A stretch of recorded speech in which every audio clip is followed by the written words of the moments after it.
You've been praying to a God in the sky while the real God has been trapped inside your chest, screaming to get out. Every breath you take is divine. Every thought you think is creation itself. But you've been so busy looking up, you forgot to look within. And that's not faith, that's abandonment of your true power. Listen to me carefully. What I'm about to share with you isn't theory. It isn't philosophy. It's the truth that's been hidden from you since you were born. And once you understand it, you can never go back to sleep. You are not a body with a soul. You are a soul with a body. And that soul, that consciousness, that awareness, that life force pulsing through you right now, that is what people have been calling God for millennia. Think about it. Really think about it. When you were conceived, two microscopic cells came together. No consciousness, no awareness, no you. Then something happened. Some energy, some force, some intelligence entered that cluster of cells, and suddenly there was life. There was awareness. There was you. Where did that come from? Who breathed life into those cells? Who gave the command for your heart to start beating? Who programmed your DNA with instructions so complex that scientists still can't fully understand them? You want to call that God? Fine. Call it God, call it source, call it universe, call it whatever makes you comfortable. But here's what you need to understand, that energy never left. It's still there, right now, in this moment. It's the reason you're breathing. It's the reason your heart is beating. It's the reason you can think and feel and exist. And you've been taught to look for it everywhere except where it actually is. You go to churches, you go to temples, you go to mosques, you read holy books, you follow gurus, you attend seminars. You buy crystals, you say affirmations, and all of it, every single bit of it, is pointing you away from the only place where God actually exists inside you. This isn't blasphemy. This is liberation. And if it makes you uncomfortable, good, because comfort is where truth goes to die. Let me tell you what happens when you spend your entire life searching for God outside yourself. You become a beggar. You become someone who constantly needs permission. You become someone who waits for miracles instead of creating them. You become powerless in a world that demands power. You wake up every morning and the first thing you do is doubt yourself. You look in the mirror and you see flaws.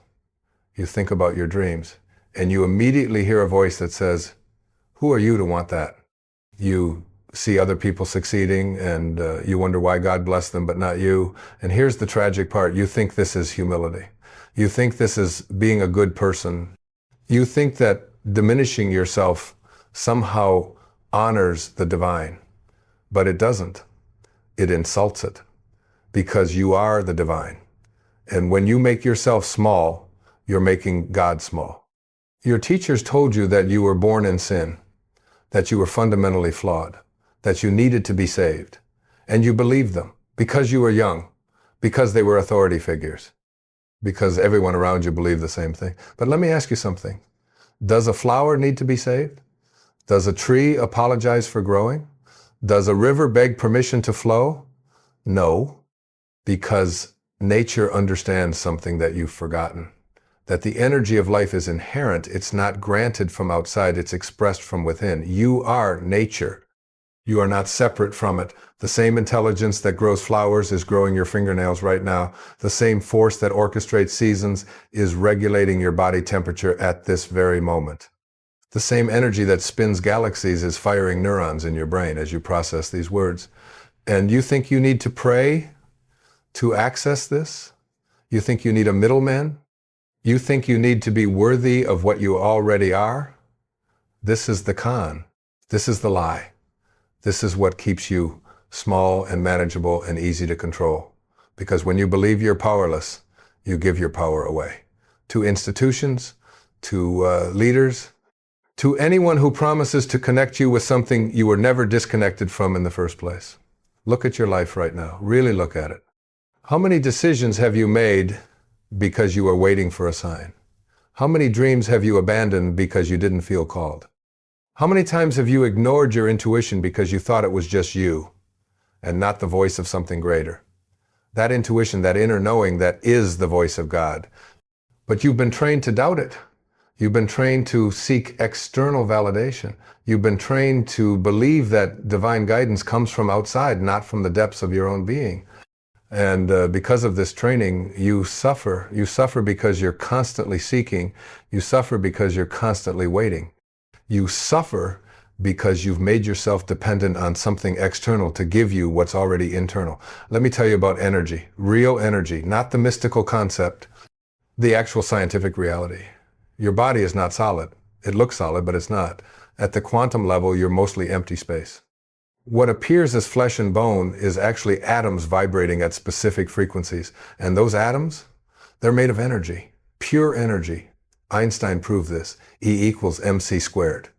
Energy and matter are interchangeable. They're the same thing in different forms, which means your body, your physical form, is literally made of energy, concentrated, organized, intelligent energy.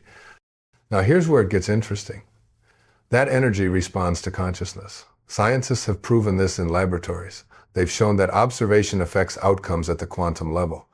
That the act of consciousness itself influences reality. You are consciousness experiencing itself through a physical form, and that consciousness has creative power, real power, not metaphorical, not symbolic, actual power to influence and shape reality. But you've never been taught to use it.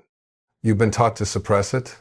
You've been taught that your thoughts don't matter, that your desires are selfish, that wanting things makes you less spiritual. And this teaching, this belief system, it's killing you, not physically, spiritually. It's draining your life force. It's making you dependent. It's turning you into someone who lives by permission instead of by power. Watch a child who hasn't been conditioned yet. Watch how they move through the world. They don't question their right to exist. They don't apologize for taking up space. They don't wait for permission to express themselves. They just are, fully, completely, unapologetically. That's what you were before the world got to you, before the programming, before the conditioning, before you learned to make yourself small to make others comfortable. And here's what you need to understand. That child is still inside you. That pure expression of divine energy is still there. It's been covered up, it's been suppressed, but it hasn't gone anywhere. It can't, because it's what you are. The energy inside you right now created your entire body from 2 cells. Think about that. 2 microscopic cells became eyes that can see colors, ears that can hear music, a brain that can contemplate its own existence, a heart that can feel love so profound it brings you to tears. That's not random. That's not accident. That's intelligence. That's design. That's creation happening in real time. And the force that did that, the energy that organized chaos into this magnificent system, is still operating right now in you. Your heart beats without you thinking about it. Your lungs breathe without your conscious control. Your digestive system processes food while you sleep. Your immune system fights off millions of threats every day without you knowing. Your body heals wounds, repairs damage, regenerates cells, all automatically, all intelligently, all perfectly. Who's doing that? Who's running that show? You want to call that your body? Fine. But your body is being operated by an intelligence far greater than your conscious mind. And that intelligence, that energy, that's God. Not somewhere else, not watching from above, right here, right now, as you. But you treat your body like it's separate from you. You abuse it. You ignore it. You pump it full of garbage and then wonder why you feel terrible.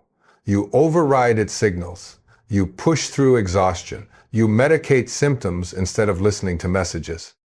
And all the while, the divine intelligence within you is trying to communicate through sensations, through emotions, through intuition, through that quiet voice that you keep dismissing as just your imagination. Your imagination is not just anything. Your imagination is the creative force of the universe expressing itself through you. Every invention started as imagination. Every work of art, every scientific discovery, every breakthrough in human history began with someone imagining something that didn't yet exist. That's creation. That's the divine function. And you have access to it, not because you earned it, not because you're special, because it's what you are. It's your fundamental nature. But you've been convinced otherwise. You've been convinced that you're limited, that you're ordinary, that you're just a tiny, insignificant speck in a massive, uncaring universe. And this belief, this lie, it's robbing you of your birthright. Listen to how you talk to yourself. Listen to the voice in your head. Is it kind? Is it encouraging? Is it supportive? Or is it constantly criticizing, constantly doubting, constantly reminding you of every mistake you've ever made? That voice isn't you. That's programming. That's the accumulation of every criticism, every rejection, every moment someone made you feel less than.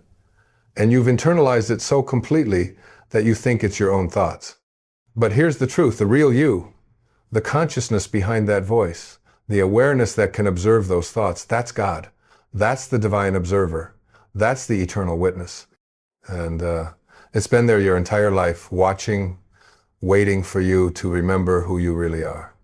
You are not your thoughts. You are not your emotions. You are not your body. You are not your past. You are not your mistakes. You are the consciousness experiencing all of those things. And that consciousness is infinite. It's eternal. It's divine. When you were a child, you had this knowing. You felt powerful. You felt limitless. You believed you could do anything, be anything, become anything. And you were right. Because at that age, you hadn't yet learned to doubt the energy inside you. Then the world taught you doubt. Your parents, trying to protect you, taught you to be realistic. Your teachers, trying to manage you, taught you to follow rules. Your religious leaders, trying to control you, taught you to be obedient. And slowly, gradually, that inner power got buried under layers of conditioning, but it never left. It's still there, waiting. And the moment you stop looking outside for it, the moment you turn your attention inward, you'll find it exactly where it's always been. Here's what happens when you truly understand this. When you really get that God isn't somewhere else, that the divine energy is you, expressing as you, living through you, everything changes. Not metaphorically, actually. You stop seeking approval because you realize there's no higher authority than the consciousness within you. You stop waiting for permission because you understand that you are the source of your own authorization.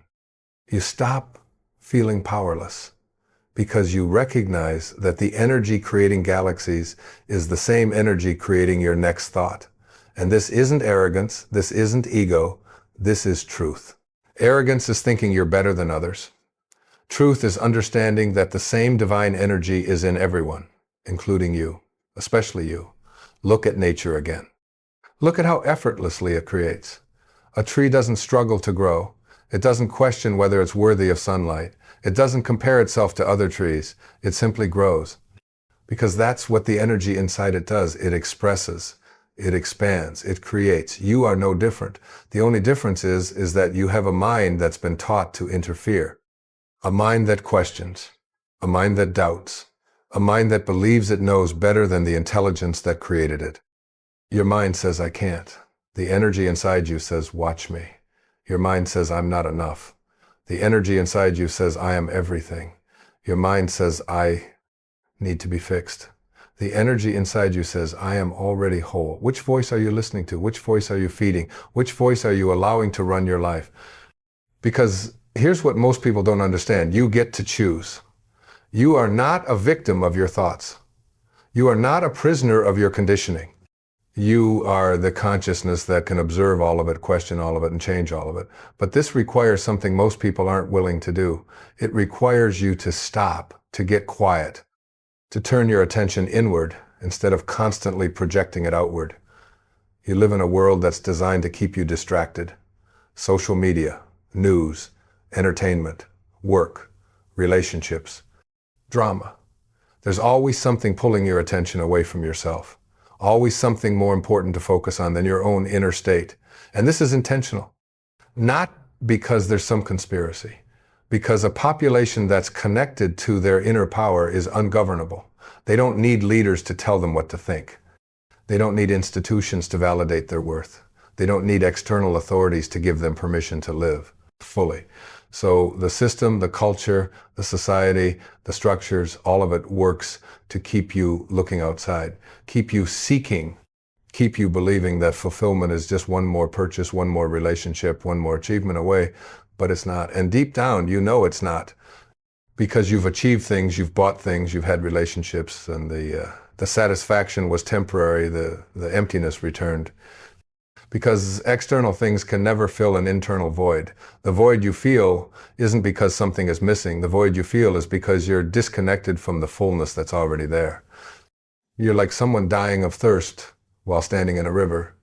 The water is right there, but you've been convinced it's somewhere else.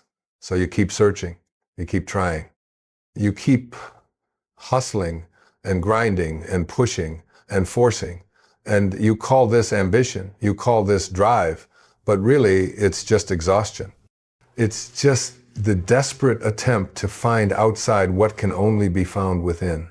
And the tragedy is that you're so close. You're always so close. The energy you're seeking is the energy that's seeking through you.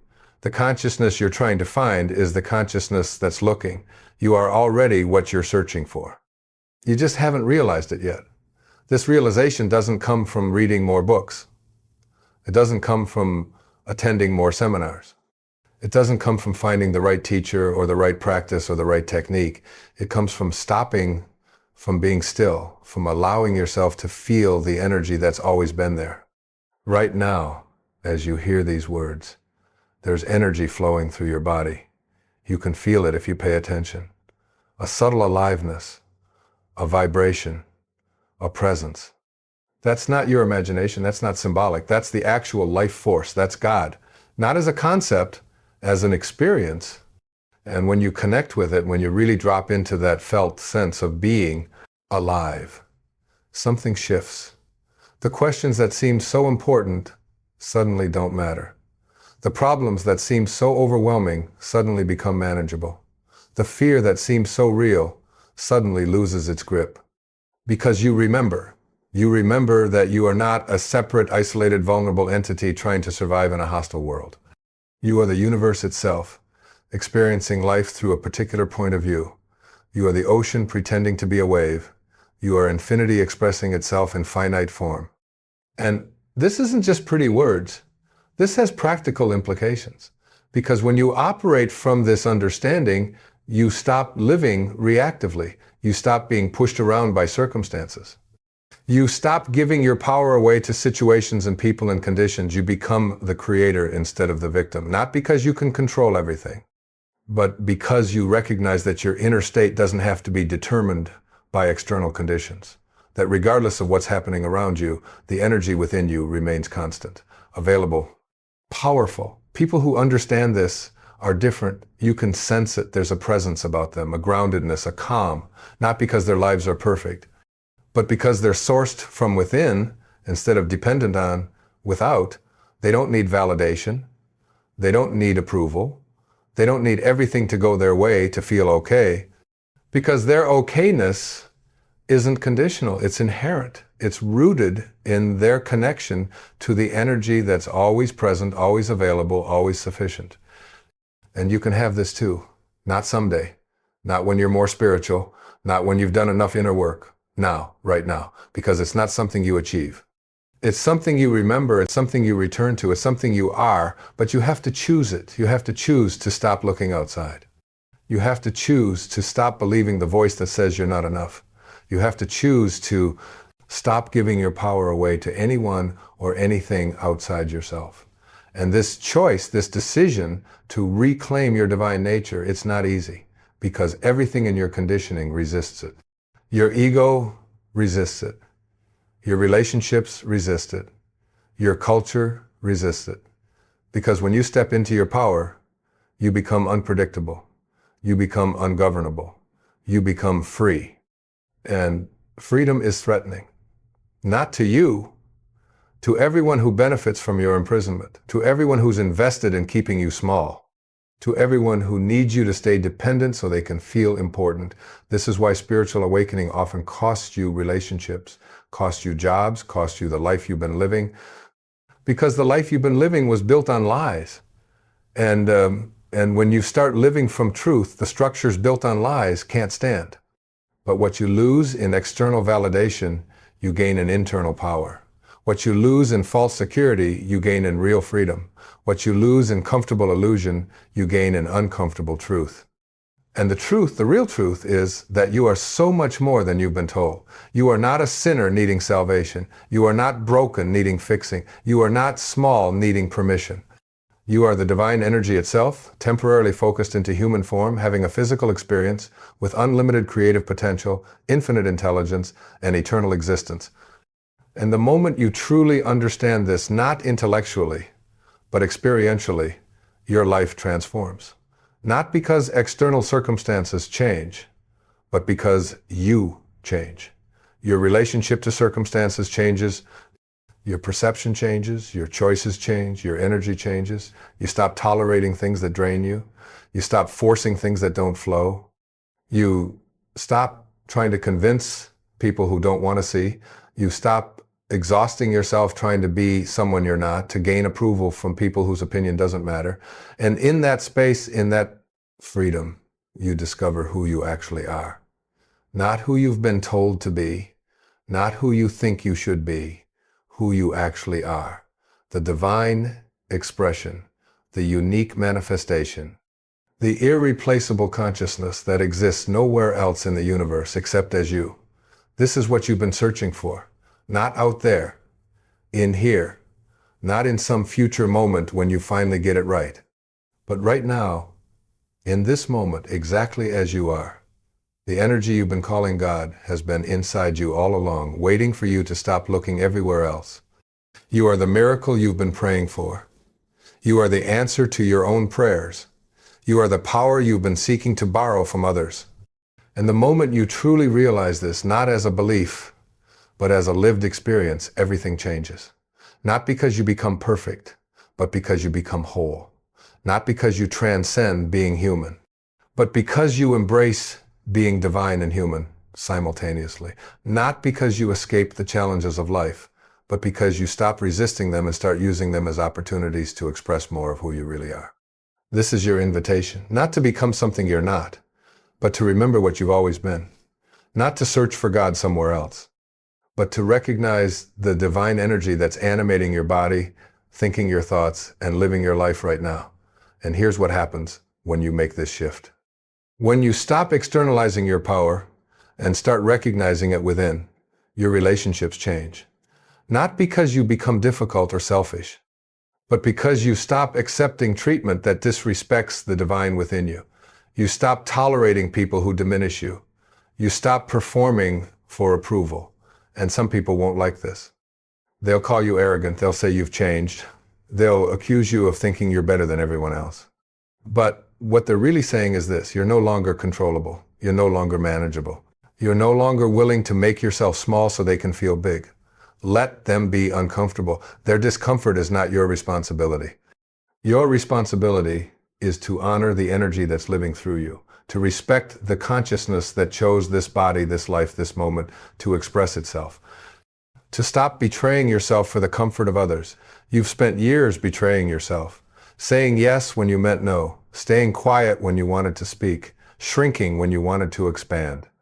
And every time you did this, you pushed that divine energy deeper down. You silenced the voice that was trying to guide you. You abandoned yourself. And then you wondered why you felt empty, why you felt disconnected, why you felt like something was missing. What was missing wasn't out there. What was missing was you, the real you, the powerful you, the divine you that you kept hiding to fit in, to be accepted, to be loved. But here's what you need to understand about love. Real love, true love, doesn't require you to diminish yourself. It doesn't demand that you be less so someone else can be more. It doesn't ask you to hide your light. Real love recognizes the divine in you and celebrates it. Anything less than that isn't love. It's a transaction, it's manipulation, it's control, and you've been accepting these counterfeits your whole life, calling them love, calling them connection, calling them relationship, when really they were just agreements to stay small in exchange for approval, contracts to suppress your power in exchange for acceptance, no more. You don't need that kind of acceptance. You don't need that kind of approval, because the energy inside you, the divine consciousness that you are, doesn't need validation from anyone. It's complete. It's whole. It's sufficient, all by itself. This is what self-love actually means. Not bubble baths and positive affirmations, but recognizing the divine nature of your being and refusing to betray it for anyone or anything. It means treating yourself with the reverence you've been taught to reserve for external gods. It means honoring your intuition as the voice of infinite intelligence. It means trusting the energy within you more than the opinions around you. And when you do this, when you really commit to this, your entire life reorganizes itself. Opportunities that weren't there suddenly appear. People who match your new frequency suddenly show up. Circumstances that seemed impossible suddenly become effortless. Not because you're manipulating reality, but because you've aligned with the creative force that is reality. You've stopped resisting the current. You've stopped swimming upstream. You've stopped fighting against the intelligence that's trying to express through you. And in that surrender, in that alignment, miracles become natural, not supernatural. Natural. Because creation is what the divine energy does. It's its fundamental nature. And you are that energy. The work ahead of you isn't complicated, but it's not easy either. Because it requires you to undo years of conditioning, to question everything you've been taught, to stand alone when everyone around you is still asleep, to trust yourself when the whole world is telling you to doubt. But you can do this, not because you're special, because the energy inside you is unstoppable. It created you from nothing. It's sustained you through everything. And it will continue expressing through you whether you recognize it or not. The only question is, will you participate consciously? Or will you keep resisting what you already are? Stop looking up. Start looking within. Stop seeking outside. Start recognizing inside. Stop begging for power. Start claiming the power that's your birthright. Because God isn't somewhere else. God is the energy inside you. And it always has been.